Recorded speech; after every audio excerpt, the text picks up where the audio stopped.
So, hello everyone again. If you watched my introductory video, you'll know my name is Dave Muir, and I'm the professor for this class, Bio 1000, Ecology and the Environment. And that is particularly with an emphasis on human interactions with the environment.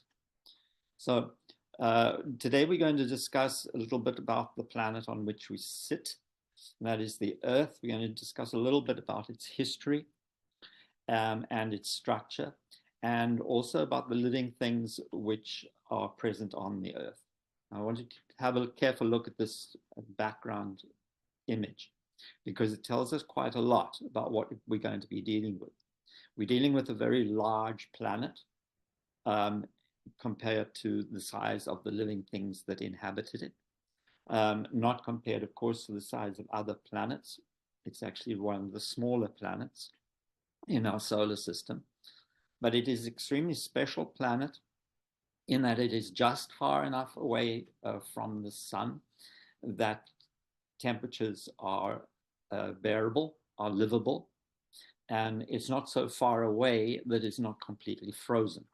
So it's kind of sometimes referred to as a Goldilocks planet. It is in exactly the right place, especially for liquid water to exist on the planet. And liquid water is an essential component of living systems. When we look at the planet, what you'll see, this faint blue haze outside here, this thin blue skin, is our atmosphere, a very thin layer of gases, which not only provide molecules of living things, as we'll discuss in a while, but which also shields us from harmful radiation from the sun, and which absorbs much of the warmth from the sun as well. Transmits light pretty well to allow photosynthesis and processes like that to occur. On the planet itself, life can only occur in a very narrow band of soil and rock, very, very thin compared to the diameter of the Earth. So what we're looking at is a very thin envelope around the planet, which describes an area where life can occur. So we need to then understand exactly what it is about these systems that we want to study in this class. Of course, we're only going to do it in relatively simple terms. These are very complex topics, but we will keep them relatively simple. The first thing that we want to study is the structure of that physical environment that I've just described. We need to know a little bit more about it and about how it arose. We want to know in particular how it operates in terms of matter and energy. And that's we'll discuss in more detail in our second module when we discuss how living things deal with matter and with energy, how they acquire energy, how they use it, and how they acquire molecules and how they use them. The second thing that we want in this class that we want to understand is the interaction of living things, both with one another and with their physical environment, with the Earth itself, because the Earth provides many of the substances that living things need. But in turn, living things interact with the Earth and they change it, they alter it. And there is an interaction between the physical and the living systems. And we're going to understand by the end of this class, we're going to understand quite a bit about those. The last thing that is of real importance for us is to understand the impact of the human population on these systems, on the functioning of Earth systems. How do we actually influence this huge planet? How do we influence the systems which are established on the planet by natural forces, etc.? Okay, so that gives you just an idea of the things that we're going to be discussing. But before we even start, we have to decide what we actually mean by the term life. What is life? What is it? It's actually very, very difficult to define. And we find that scientists, in fact, biologists, or the scientists who study living systems, recognize life not so much by what it is, but by what living organisms do. We recognize life when we see it happening. And living things are organized objects. They are organized to perform certain functions. And these functions are, first of all, to acquire molecules from the environment. And secondly, to acquire energy, to acquire and budget energy. They have to do, living things have to do those two things. They have to acquire molecules so that they can build the biomass, the biomolecules of the living organism. Just think of yourself. You began as an egg and sperm uniting in that conception into a single microscopic cell. And from that one cell, develop all of the cells of your organism and all of the mass, all of the matter that now composes you. So how did that happen? Well, it happened because the living cell began to accumulate molecules. It accumulated molecules and it accumulated energy as well. And it used the energy to build the molecules into more and more and more biomolecules. Biomolecules are the molecules which are produced by the processes of life. But in order to build biomolecules, we need those two things. We need the basic molecules themselves, first of all. Those, for example, that we acquire from food. We acquire molecules from food. The second thing you need is energy, because every time we want to change those molecules, every time we want to build anything from the basic molecules, or we want to build a new molecule, or we want to use a molecule, or we want to get the molecule to do something, we need energy. So we acquire both our molecules and our energy from the food that we eat. And we'll hear a little bit about how we manipulate those and what influence that has on our interactions with the environment around us. So here's a characteristic of living things. They all grow. They grow continuously. Even if they don't grow in size, for example, we don't necessarily change our weight after a certain stage of our lives. We don't change our weight that much, but we are continually growing in the sense that we're continually making new molecules. Think of your skin, for example. The skin is continually reproduced, but we shed dead skin the whole time. We shed skin and we replace it with new skin. That is a form of growth. The cells that are creating the skin are themselves growing, even though it may not be an obvious process. So the other thing that all living things do is they all reproduce. And that is actually also a function of growth. We have two kinds of reproduction. We have the kind of reproduction that I've already talked about. For example, in skin cells, they continually divide to create new skin cells. That is a form of reproduction. But the organisms themselves also reproduce. They reproduce to produce progeny, which carry the characteristics that the parents had that enabled them to function well in the environment. So that we reproduce so that we produce very similar organisms, not always identical. You're not identical to your parents, but they are very, very similar. And they carry, the progeny carry those characteristics of the parents. This last thing I'll say is something you don't often see actually in the list of things that are characteristic of living things, but I always include it because it is absolutely characteristic of living things that they all move. Now, they may not seem to move. You may see an organism which is fixed. Biology, we say sessile. They are fixed to a place. But if you look at them carefully, even a single cell, If you look internally, there is directed movement within the cell. And very often, most living things, there is directed movement of the whole organism. When death occurs, when the processes of life end, then movement, the loss of movement, is another characteristic. So, final thing I would say, what is this that makes a living thing different from the environment? Well, one thing is that all living things acquire information. They acquire information from the environment, and they're continually assessing their place in the environment. They assess temperature, for example. They may assess the presence or absence of advantageous situations. They may sense for food, and they may sense danger.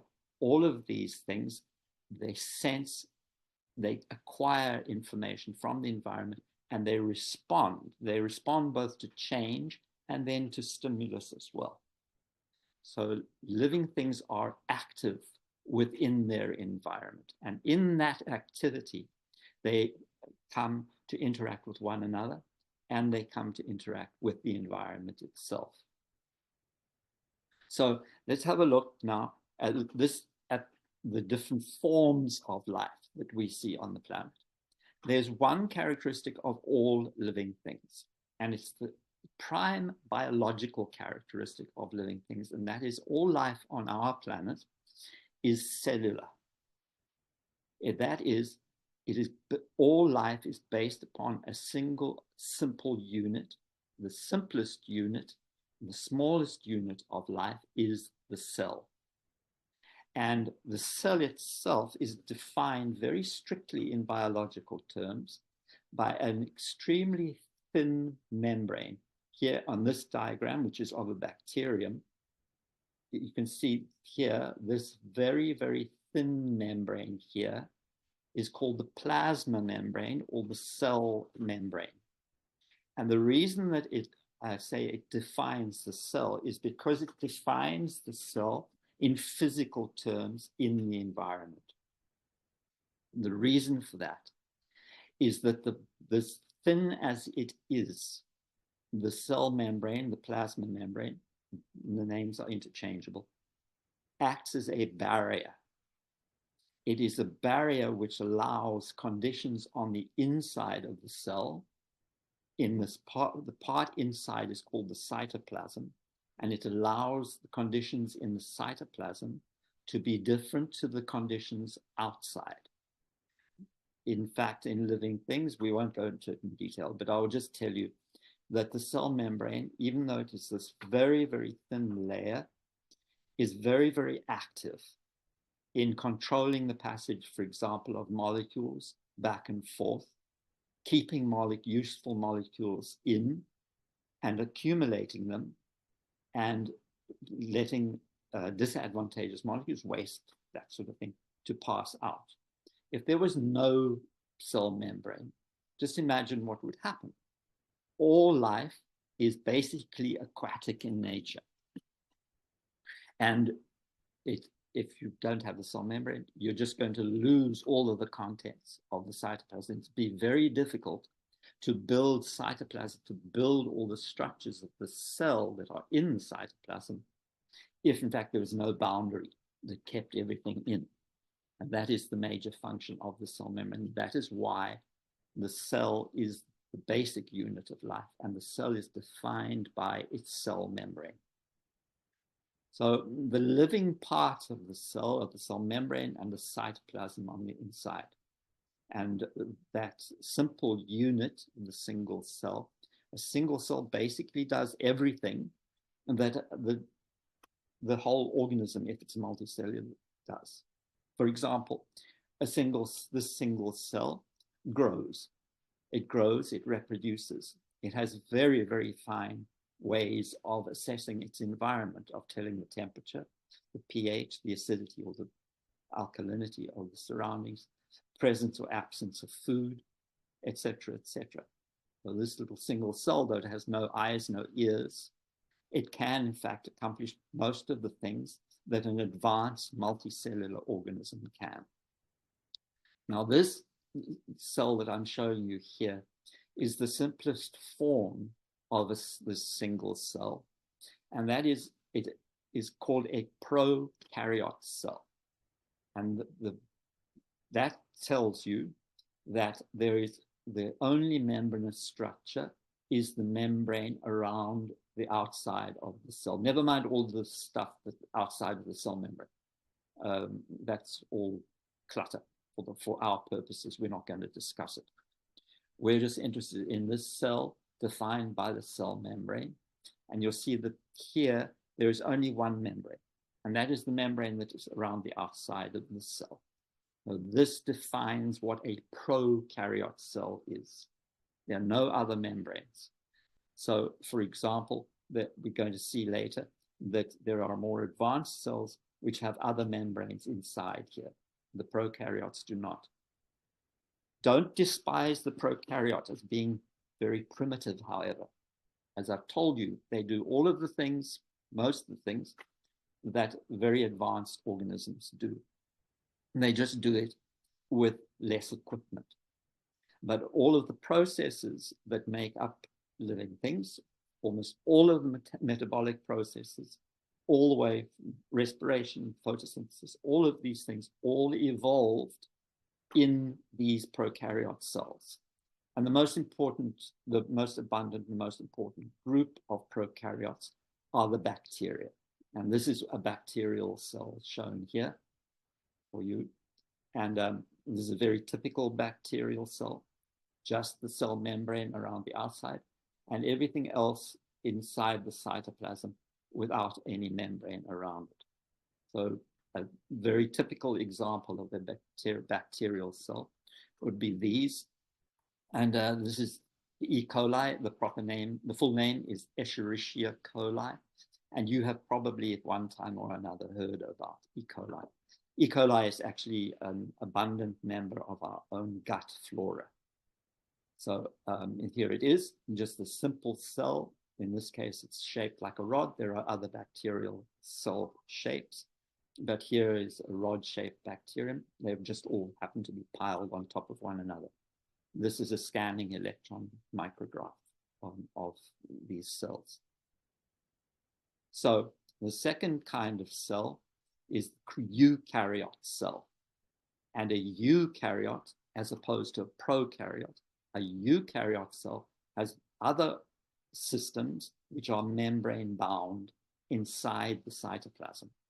So have a look here. The most prominent of all of these, anything which is membrane bound inside the cytoplasm, is called an organelle.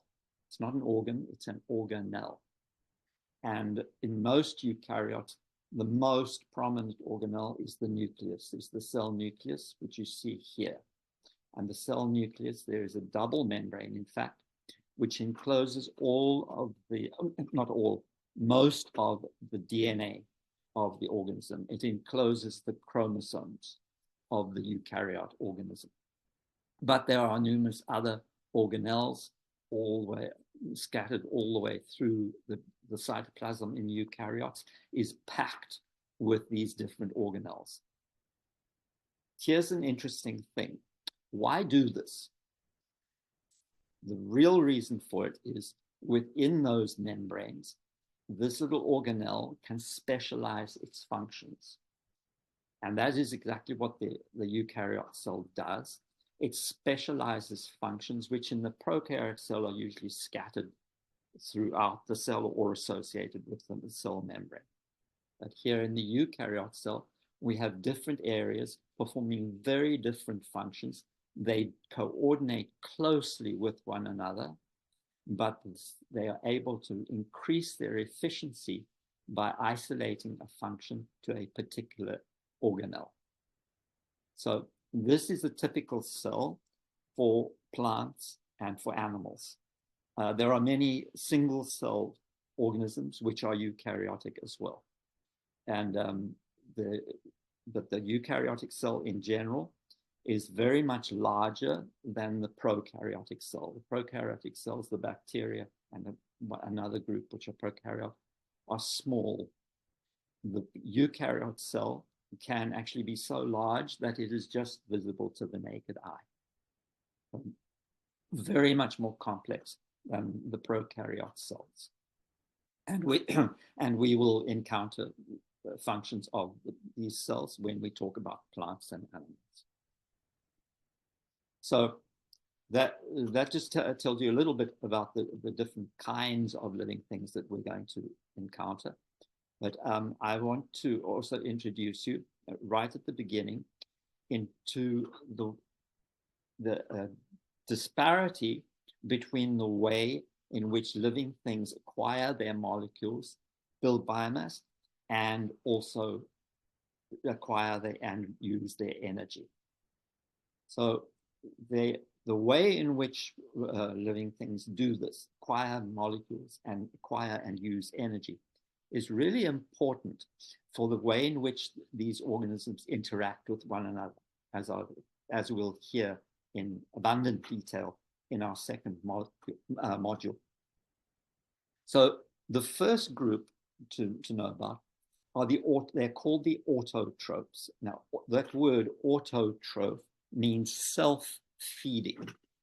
So the autotrophs are actually able to take very simple molecules, totally inorganic molecules. They're just they're ordinary they're ordinary molecules which do not necessarily have anything to do with living things, such as carbon dioxide, which is abundant in our atmosphere, and water. And water is the formula for water is H2O. The formula for carbon dioxide is C carbon dioxide, CO2. Water is H, hydrogen, O2, 2 oxygens. Well, the thing is this, that almost all biological molecules are based upon those 2 atoms, carbon and hydrogen. Often oxygen is involved as well, but the carbon and the hydrogen are of particular importance. And the autotrophs are able to obtain their carbon and their hydrogen and oxygen, some oxygen as well, just from these simple compounds, carbon dioxide and water. But in order to use those and build them into biomolecules, which are very complex, they need an abundant source of energy. And the vast majority of autotrophs use light as their source of energy. And they use light in the process of photosynthesis. And there are these great groups of photosynthetic organisms. First of all, bacteria. The process of photosynthesis evolves in the bacteria. And here are some here. They're a special group. There are several photosynthetic groups. The most important one, though, is this group here called the cyanobacteria. Cyanobacteria, despite the fact that they're so small, despite the fact that they are prokaryotic, they supply about 20% of the world's oxygen, of the atmosphere oxygen. And they are largely marine, contributing an enormous proportion of oxygen to the atmosphere. The other important group are the algae, also photosynthetic, and the land plants, also obviously photosynthetic. And all of them use a system of photosynthesis called the plant photosynthesis, which evolved in the bacteria. So here's almost the most important thing about ecological interactions of living things on the planet.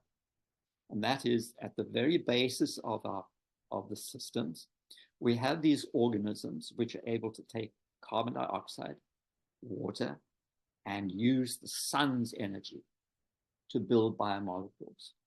Once those biomolecules have been created, they can be used by other living things. And that is exactly what we do, because we, for example, are heterotrophs. Autotrophs, self-feeding. They build their own molecules from carbon dioxide, water, and a source of energy like the sun. The heterotrophs use already created molecules in order to get their molecules to build biomass, and also as their source of energy. Now think about it this way. You can go and lie out in the sun as much as you like, and it's not going to do anything for you except give you a sunburn. So you cannot utilize the sun's energy. You are absolutely dependent upon eating food where the biomolecules have already been created. And you're using them for two purposes. The first is to obtain your own molecules. The second thing is to obtain the energy that is contained in them. So when you go and eat your McDonald's hamburger, what you are actually eating is the sun's energy. It's just the sun's energy has been passed through a whole lot of intermediate stages before you get to eat it. But it had to be trapped by plants initially. So all heterotrophs use already created molecules, and ultimately those molecules have been created by those autotrophs, like the plants, the bacteria, etc. So there are different grades of heterotrophy. There are different kinds of heterotrophs.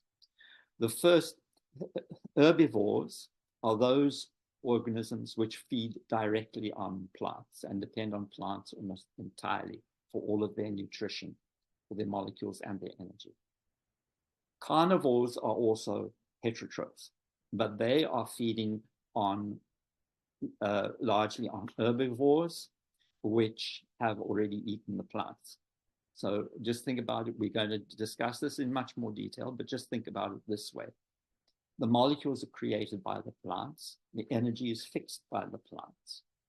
The herbivores eat plants, and they change the nature of those molecules and energy to create themselves, their own biomass. The carnivores hunt down the herbivores and eat them. And what they are doing is they're changing the nature of the molecules to make their own molecules and gain their own energy. Now, we happen to be in a group called the omnivores, and that is we eat both meat and plants. And in fact, as you well know, it's perfectly possible for us to actually be equivalent to herbivores entirely. Vegetarians, vegans can manage perfectly well eating plant material. The only thing is they have to eat more of it than people who have an omnivorous diet. Meat is like concentrated energy and molecules, if you want to think of it that way. But omnivores, such as us, we are actually evolved to eat both plant material and meat as well. So the heterotrophs use already created molecules, and they use those molecules not only as a source of their own biomass, but as a source of energy as well. So we also need to start thinking about, quite apart from who eats who, how different organisms relate both to one another and how they relate to their environment. And when there are a couple of terms which we need to get clear in our head. So the first is we talk about an individual organism, and an individual organism is a functional unit of a species, of a unique genetic type. And some people would say that it is the lowest reproducing unit of the species. Okay, so here we have a single plant, a single lupin plant. That is an organism, and it's individual. It is able to reproduce, and it is able to reproduce with other organisms of the same genetic makeup in the area which is small enough that they can all interact with one another.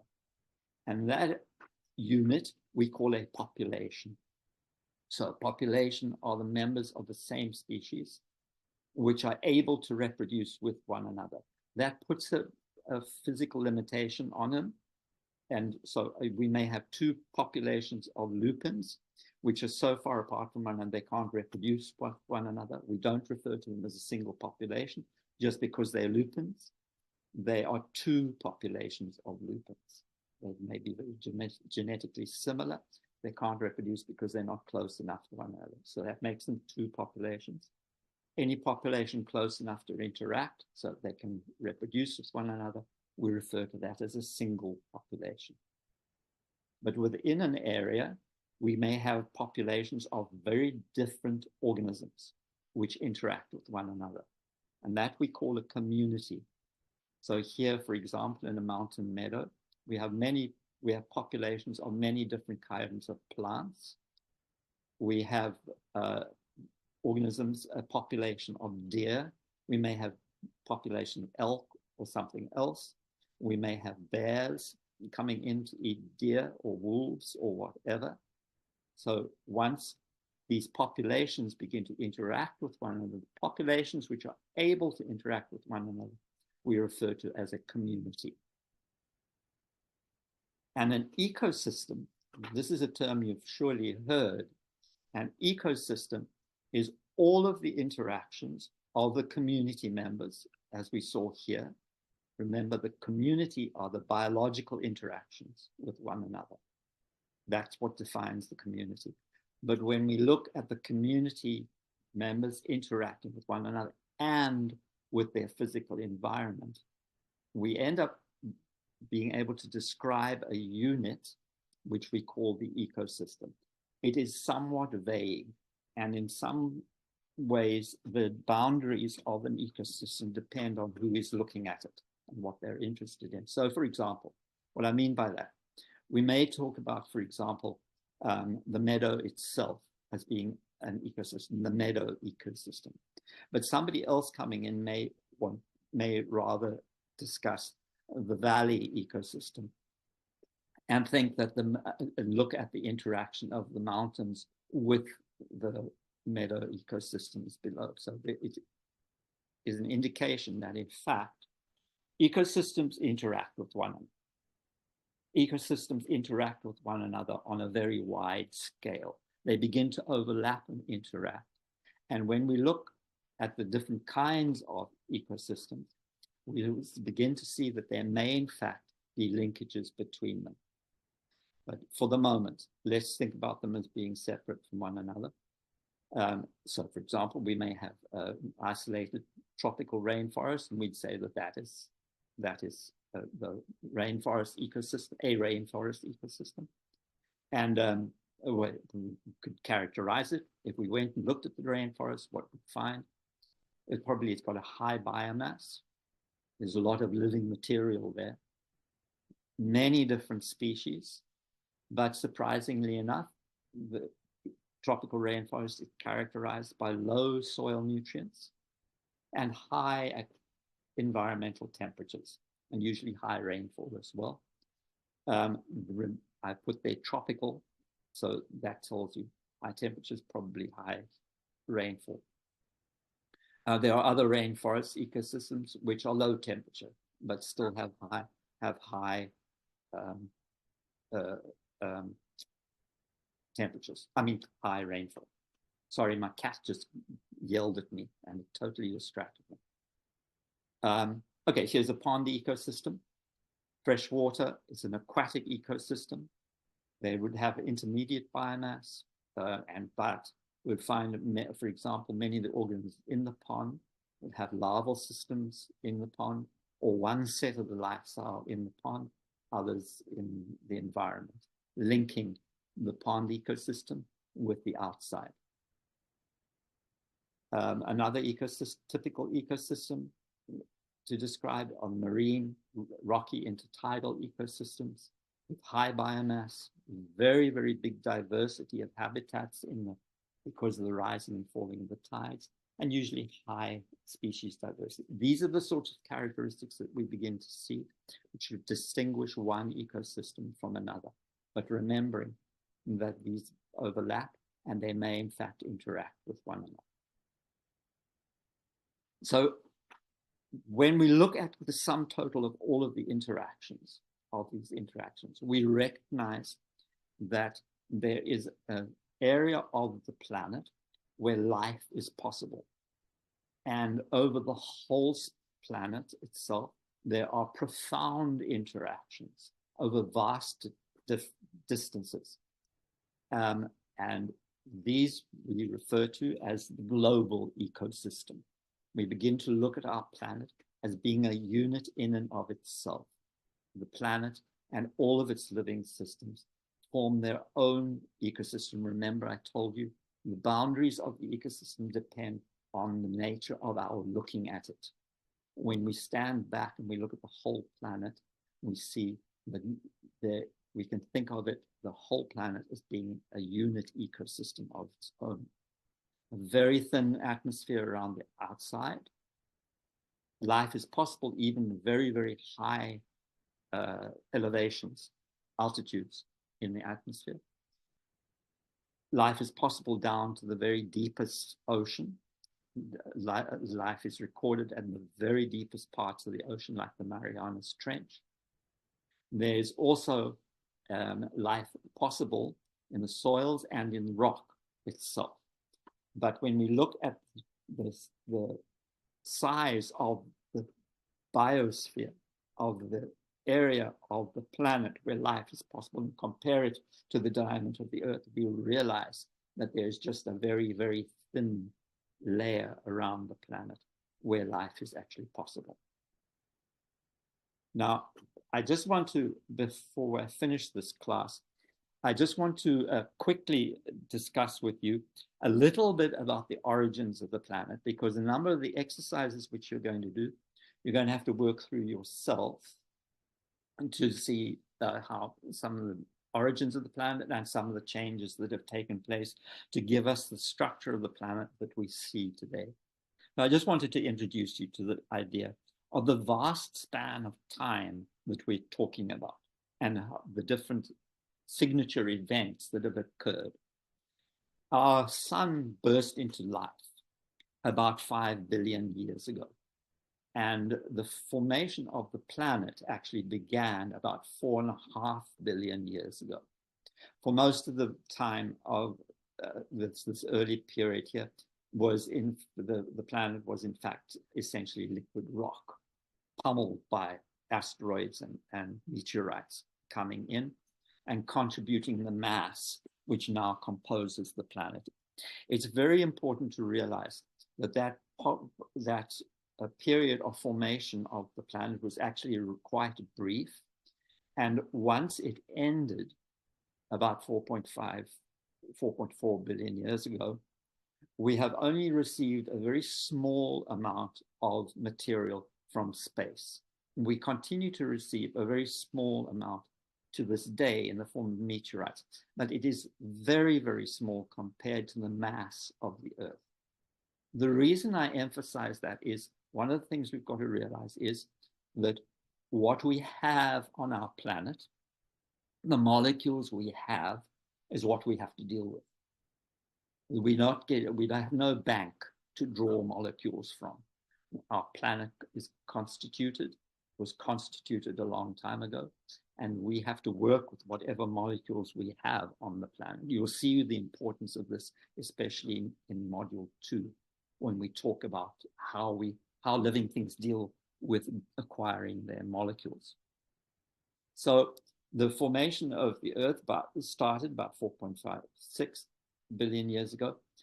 In geological terms, the oldest solid matter that we have been able to recover are crystals of zircon, which are 4.4 billion years old.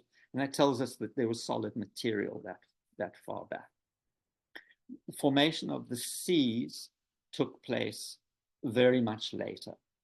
And the first sedimentary evidence for that we had that there were permanent oceans that took place. That showed up about 3.9 billion years ago.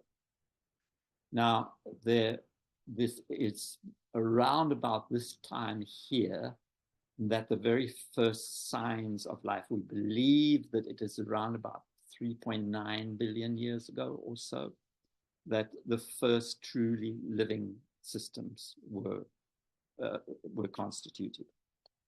And in fact, the prokaryote systems were the only systems for most of the Earth's history. It's an extraordinary thing to think about, but nearly 2/3 of our planet's history. For the prokaryotes, those simple cells with only one membrane around them, they were the dominant life form.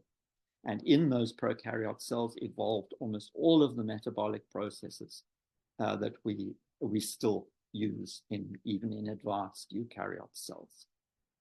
The photosynthesis began about 3.7 billion years ago, and that slowly began to contribute oxygen to the atmosphere.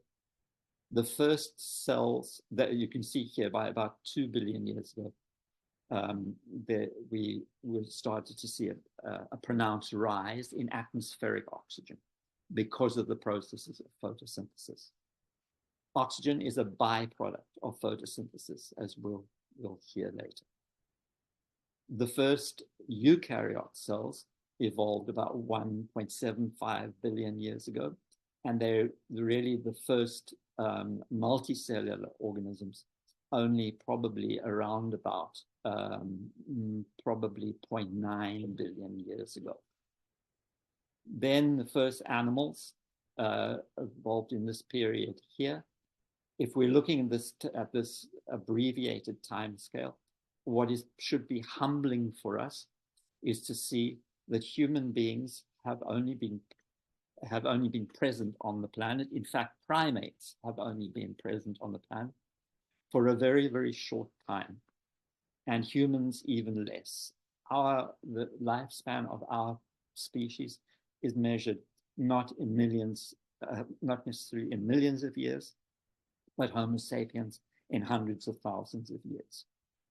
So we are a very, very, very new arrival. But the thing we should realize is that we've had an enormous impact on our planet. We are one of the most successful species ever to have arisen, and we have profoundly affected the functioning of our planet. And that is going to be, of course, going to be the subject of our further discussions. So please now get ready to start moving your way slowly through the exercises. Please do not leave out exercises, especially do not leave out exercises because there's no deliverable on them. Just because there isn't a handout doesn't mean to say that you get to just drop that exercise. These are all examinable. Okay, you'll be tested on the exercise, but in addition, therefore, I've worked carefully to try and build a structure for you to work through so that you build up a working body of knowledge. It doesn't have to be an enormous depth, but it is important that you do all of the exercises that I've set so that you build up a structured body of knowledge, all right? And then, so I'll leave you to do that, and I'll look forward to your contributions to the discussion groups, and I will see you again next week.